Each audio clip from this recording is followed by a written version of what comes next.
ఈ రోజు వాజ్పేయి గారి శత జయంతి సందర్భంగా ఆ వేడుకల్లోనే పాల్గొంటాం కాదు, ఆయన విగ్రహాన్ని ఆవిష్కరిస్తాం. నేను నా అదృష్టంగా భావిస్తున్నాను. ఈ రోజు నేను విద్యాశాఖ మార్చలు అయిన తర్వాత సమాజంలో నైతిక విలువలు రావాలి, విద్యలో నైతిక విలువలు రావాలి నేను మాట్లాడుతున్నా. కానీ సమాజంలో నైతిక విలువలు అంటే ఏంటో చూపించిన గొప్ప వ్యక్తి అటల్ బిహారీ వాజ్పేయి గారు. అటల్ జీ గారి ఆలోచన ఒకటే, ఇండియా ఫస్ట్. భారతదేశాన్ని అడుగడుగున బలోపేతం చేసడానికి ఆయన కష్టపడిన వ్యక్తి.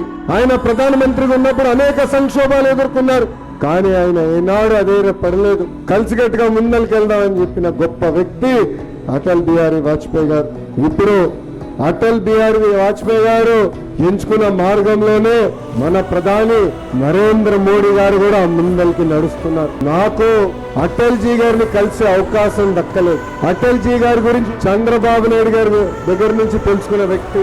వాళ్ళిద్దరి మధ్యలో ఉన్న ప్రేమ చూస్తే ఒక తండ్రికి కొడుకు మధ్యలో ఉన్న ప్రేమ.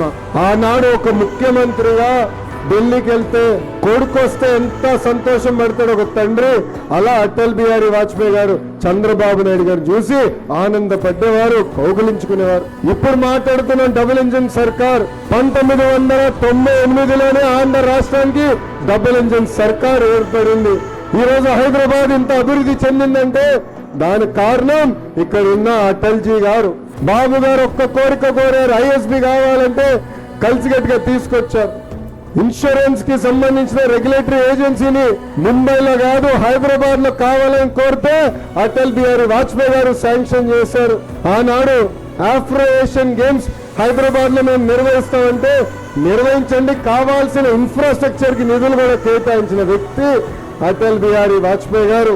ఒక మాటలో చెప్పాలంటే తెలుగు జాతి ఆయనకి రుణపడి ఉందని ఈ సభాముఖంగా మీ అందరికీ నేను తెలియజేస్తున్నా.